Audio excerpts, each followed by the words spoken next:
support customers over there. But today, that very same customer is now still our largest customer, and we support primarily their Mexican facility. You have to make decisions. If you're going to be sustainable in the long term, you have to make decisions that are consistent with your values. And we founded the company and had the audacity to name it Superb when it was literally just a small operation in a garage. But when we were faced with this decision, the question was, what do we do? Do we sit down and allow it to happen to us, or do we continue our endeavor to be superb in the manufacturing arena? And we decided to do the latter. Now, it cost a lot of money. We literally had to invest in millions of dollars of German and Swiss automation in order to remain competitive. But we've done that, and that's now 22 years ago. The company continues to grow. So you decided that you were going to deal with lower profits for a few years, looking into the long term. I mean, that's kind of what I'm hearing here, right? That maybe another way to characterize that is profits were acceptable for a family-run business, but the profits were being turned right back into the company and invested. So there was substantial investment, and the investments we had to make at that point, some of it had to happen on borrowed money because we had to up our game to be able to compete.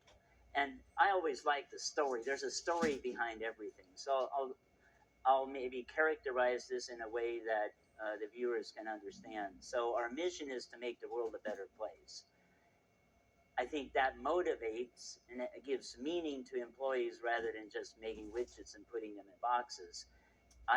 When I get in the morning and the water in the shower is hot, the world's a better place, or at least my world is a better place. So one of the primary components one of our customers makes is the thermostatic control for electric hot water heaters. And it involves complex engineered components to be able to make the contacts and transmit the electricity to heat the water to the appropriate temperature. When we looked at that, and this was back again in that this was in discussion when I had the conversation I mentioned earlier with the purchasing manager. That product was being made in Ohio. And the question was, do we outsource it to China? And the reason that was being considered is in order to produce the 12 million or so components that were necessary, it took 13 people. We went to them and said, look, we can automate this process and be competitive with China. So we were faced with coming up with an automation that would match the Chinese cost model.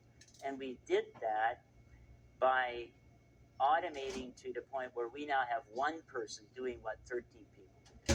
So the labor advantage that China would have given them was erased from the equation. And since this is a product that has no foreseeable obsolescence, it made sense. It took $2 million to get there, but we continue to manufacture those products every day of the week. So, and what other types of products do you make now? So we've always wanted to have multiple legs to stand on. So about 30 to 35%, depending on the year, is automotive. A variety of products. Our products go into, we've got engineered components under the hood of every major OEM. And then OEM, original equipment manufacturer. Sorry for the jargon. That's a term in automotive, meaning, so for example, Chrysler, or now Stellantis, Ford, and GM are considered OEMs because they are the original equipment manufacturer. And then you've got the supply base. We're typically what is called tier 2 levels down. So we will supply, for example, a Bosch or a TRW that supplies components like brake boosters and braking systems and powertrain So we make the components that go into there. So automotive is about 35, and we about 45% is appliances, housewares, and then the rest. I mean, we do some work for medical, we do some work for consumer products, and then of late we entered the home canning category as well. So we're very diversified in the people we supply to, and the advantage of that is that, as you know, generally speaking, when automotive hits a low point, appliance is up, because if I don't have enough money to buy a car for my wife, I go out and buy her a new washer or dryer. So that tends to balance things out, which is why we do that strategically. John, we're going to take a quick break right now, and folks, we're going to be right back. An opportunity to basically manufacture properly sealing lids for jars. Correct. And that there just wasn't availability. And this was, right at the beginnings of the pandemic policies being implemented. So tell me about this whole picture. What happened? There was a need that wasn't being fulfilled. I literally, and I can tell you a story about pretty much, everything we do is always, perhaps we've done a bad job at marketing, because usually we're simply filling a need. But I got two phone calls. One from my friend at Walnut Creek Foods, which is a large distributor serving the Amish Mennonite community, and another one from Lehman Hardware. They're the antique hardware that supplies all the kinds of things that you normally can't get. And he said, John, we cannot buy canning lids, and next year we're going to lose the harvest if we don't find another supplier. The legacy supplier, the big brand name that basically has a monopoly on it, had some disruptions. So they asked me if we would be able to help them out, and the answer was yes. But I did have some concerns, because I knew that the disruption would likely be short-lived. So we needed to ensure that we had a cost model that would be competitive. So they supplied me with the market data necessary, and we applied the same principles that we did to compete with China. And that is automated, make sure that we have the integrity and the quality built into the product so that we would have a sustainable future. So in January of 2021, we began the process. We put a team of automotive engineers on a home canning project and developed a product and delivered 1 million parts in 5 months, which that's really the fast track. I mean, we really had to work hard to get that done. And that was the inception of what we now call Superb Canning. How now? Presumably, it's the canning that got you into the food freedom, or you've always been into the food freedom. So we've always been interested in preserving our own food, and my wife has the garden and I have the orchard. I mean, that's how we kind of divided things up. So we've always had that. The Food Independence Summit, that is now in its 4th year, was a result of us going and trying to figure out, how do we market this new and better Superb brand of home canning products. And I was with my business unit manager one day, and we drove by a place where they were having a camping convention. And I said, you know what, we should have a canning festival where we invite people to come try our closures. And then I talked to Marcus Wengert, who is the co-sponsor of this Food Independence Summit, and he said something that people rarely tell me. He said, John, you're not thinking big enough. Usually I people tell me I have crazy ideas and I need to cut it back. So he also owns a seed company. So we joined forces and started what we call the Food Independence Summit, that basically brings specialists together to teach people how they can become self-sustaining on food, even if it's only on a fractional basis. I mean, I think you have to be realistic. Most people don't have the time or the urge to grow all their food. I don't even do that. We do a good bit of it. So you have to do what you can with what you have. And this summit, it's a 2-day event. in Walnut Creek, Ohio, at a campground under a tent. Um, we have an A list of speakers. We have Joel Salatin, who I think you know. He's considered the grandpa of homesteading. So he's there. Del Big Tree. This year we have a focus on fitness and wellness as it relates to food.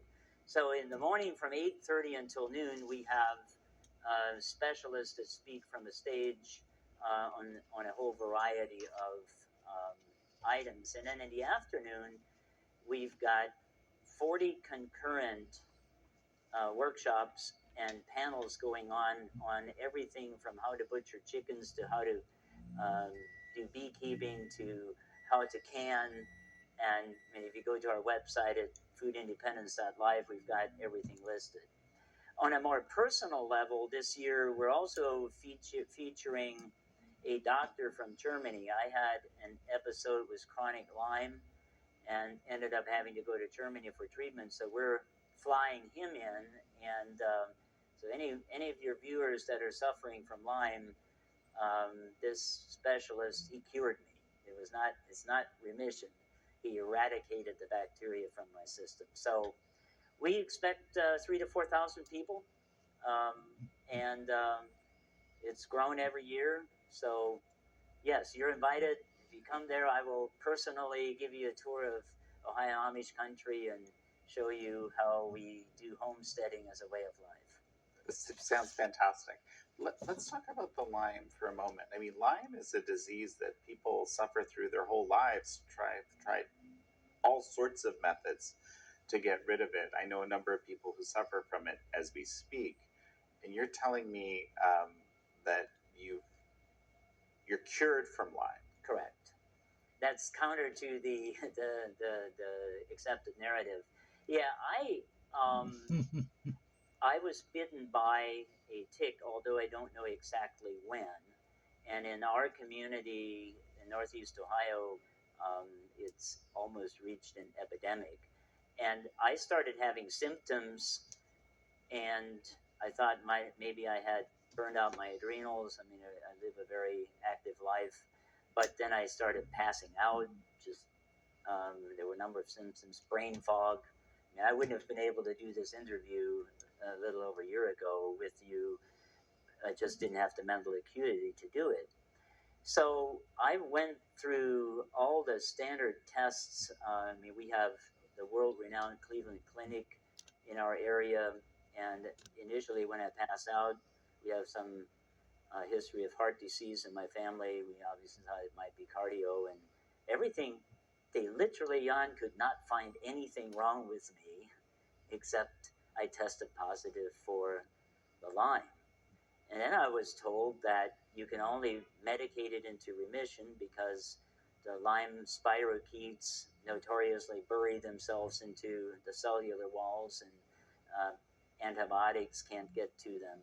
So I found out about this clinic in Germany that does a hyperthermia treatment, hyper, not hypo. So they heat your core body temperature to 107 degrees F, and they discovered this quite by accident about 20 years ago when they were treating cancer patients that also had Lyme. So I went over there we did a 3-week program, and we had the before and after tests. Everything came back negative. The most interesting thing about the testing when I went to Germany is they took a blood test, very similar to how you do a glucose test. They pricked my finger, put it between 2 plates of glass, and put it up on a microscope. And when the doctor was reviewing me, my blood was still live, and you could see the spirochetes swimming in between my red blood cells. That was kind of scary. You could literally see them moving around.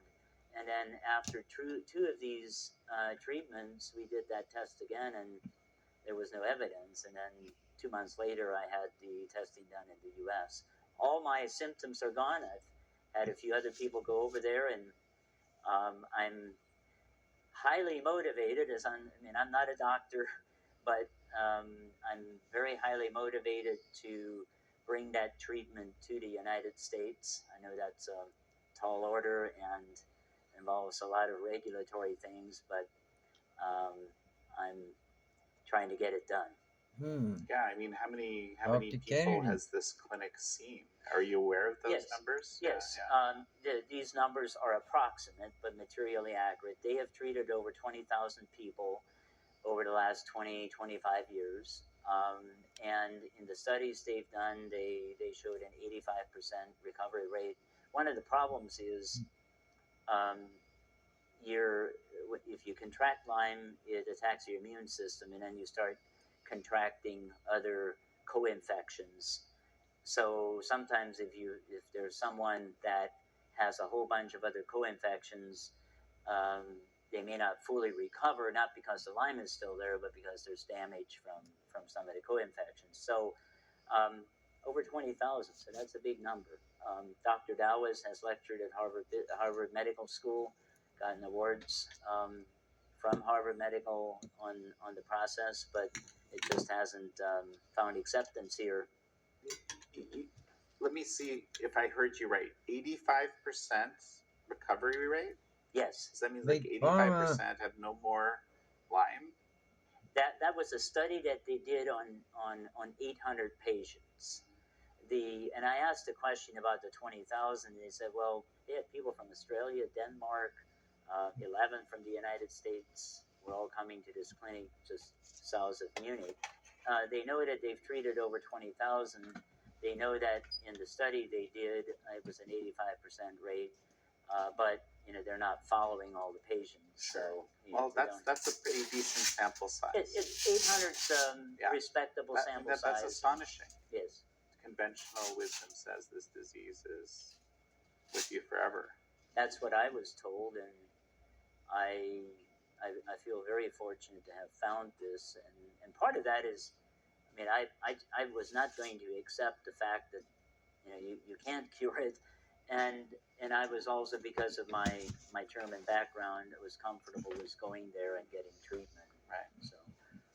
Well, John, this has been an absolutely fascinating conversation for me. A final thought, perhaps, as we finish up? It's really easy to be pessimistic given all the uncertainty in the world. And one of the things that I'm optimistic about is the free flow of information, Western civilization, as we call it. It's the freest, most prosperous in the history of man. And, and I believe the Gutenberg press, which made the Bible the basis for what we call Judeo-Christian ethics, widely available, is the foundation of all of that. If we can continue to push that forward, I think good things can happen. If we don't, some really bad things can happen as well. Well, John Miller, it's such a pleasure to have had you on. It was a pleasure to be here. I hope to see you at the Food Independence Summit in Ohio. Thank you all for joining John Miller and me on this episode of American Thought Leaders. I'm your host, Yanya Kellick.